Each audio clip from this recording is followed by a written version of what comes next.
Okay, so I've been looking at the whole idea of AI predictive placing from the standpoint of just attacks, right? But we can also look at it from a whole societal aspect, right? Because maybe it's not just about predicting, this is going to happen, but maybe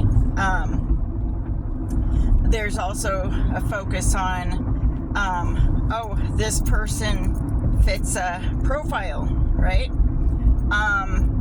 And maybe they have, studies that they've done that, this is a profile of a serial killer or profile of somebody that's going to rob a bank, or, just on and on of, what type of person is likely to do what type of crime, right?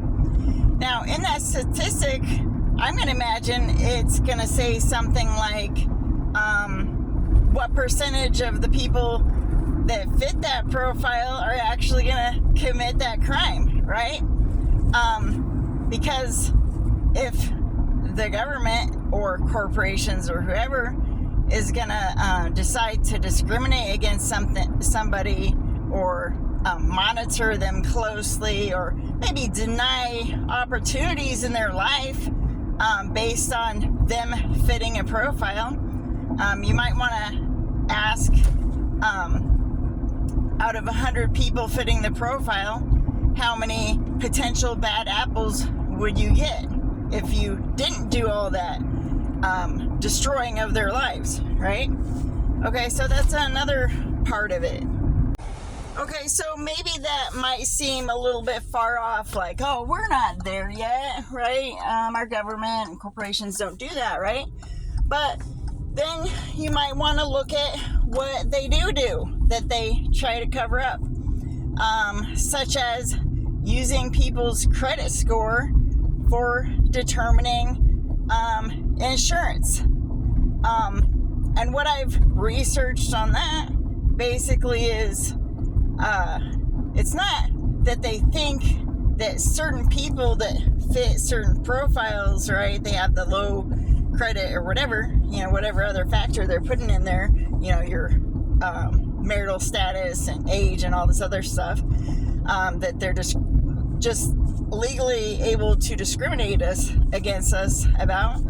But yeah, when they put it all together and they form this score that they give people, it's not that they think those people are going to be in more accidents. It's that they think those people are more likely to file a claim, right?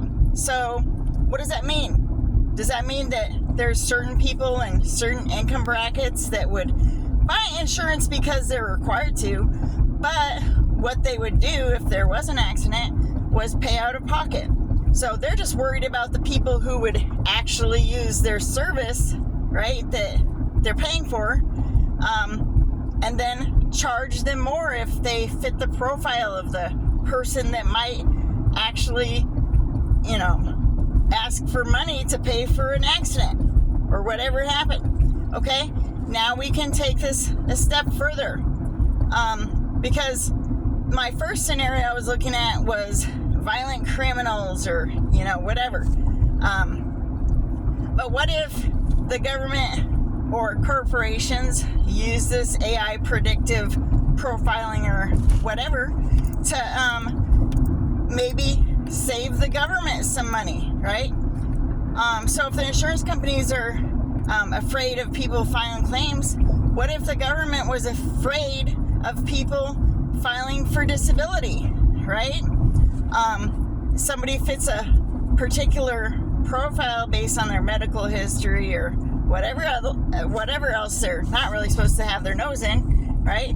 And then they become high risk because they might apply for disability and cost the government money, right? So if they're doing profiling, who's to say that they wouldn't profile somebody that way too, and maybe do things to disrupt their life to make it so they couldn't file for disability, or make their life so difficult that it was just too hard to, get by, and they ended up on the streets before they were able to file for disability. All sorts of nefarious uses of AI predictive profiling, or determining who's a threat of what. A threat of filing a claim, a threat of applying for disability, a threat of, where does it end? Where does the discrimination end with this type of thing?